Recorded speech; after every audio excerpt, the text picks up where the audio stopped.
আসসালামু আলাইকুম ওয়া রাহমাতুল্লাহ। সম্মানিত মুসলমান ভাই সকল, আপনাদের সামনে আমি কোরবানির পশু জবাই করার কিছু নিয়মকানুন নিয়ে হাজির হয়েছি। কিছু পদ্ধতি আছে যেগুলো আমাদের জানা একান্তই প্রয়োজন। সম্মানিত মুসলমান ভাই সকল, এই কথার দিকে আমাদেরকে খুব ধ্যান দিতে হবে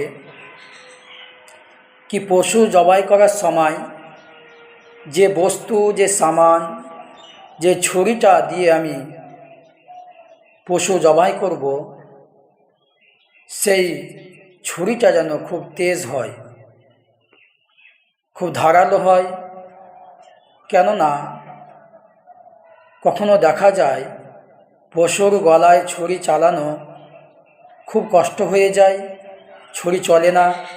ওই ক্ষেত্রে পশুকে কষ্ট দেওয়া শরীয়তি হাদিস অনুযায়ী আমাদের নবী করিম সাল্লাল্লাহু আলাইহি সাল্লাম নিষিদ্ধ করেছেন।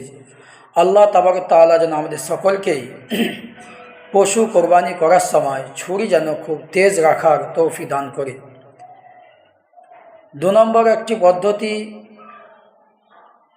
যে কোরবানি দেওয়ার সময়, পশু জবাই করার সময় যেন পশুর সামনে অন্য কোনো পশু যেন না থাকে।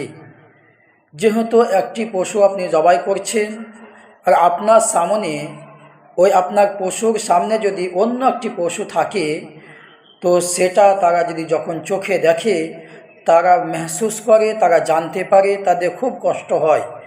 আর এই অন্য পশুকে কষ্ট দেওয়া আমাদের ইসলামিকে শরীয়ত বিধান নিয়ে আমাদের এটা নিষিদ্ধ করা হয়েছে। আল্লাহ তাআলা যেন আমাদেরকে এই জিনিস থেকেও বাঁচার তৌফিক দান করেন।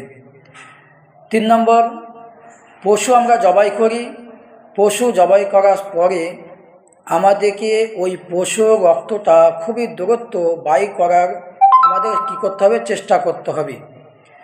যেহেতু পশু যতক্ষণ পর্যন্ত ঠান্ডা না হবে, সম্পূর্ণ রক্ত বাইর না হবে, ততক্ষণ পর্যন্ত যেন আমরা ওই পশুর শরীর থেকে চামড়া যেন না ছিঁড়ি।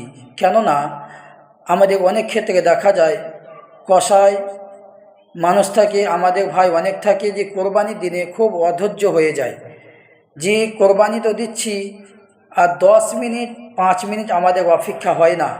ঠান্ডা হতে না হতেই আমরা জলদি করে তার পায়ের মধ্যে নিশান লাগাতে থাকি, পায়ের রগগুলা কেটে দিই। এগুলা কিন্তু যতক্ষণ পর্যন্ত সে ঠান্ডা না হবে, যতক্ষণ পর্যন্ত তার শরীর থেকে জানটা বাইরে না হবে, তার আগে ওই শরীরের মধ্যে কোনো অংশে ছুরি চালানো জায়েজ হবে না, ঠিক হবে না।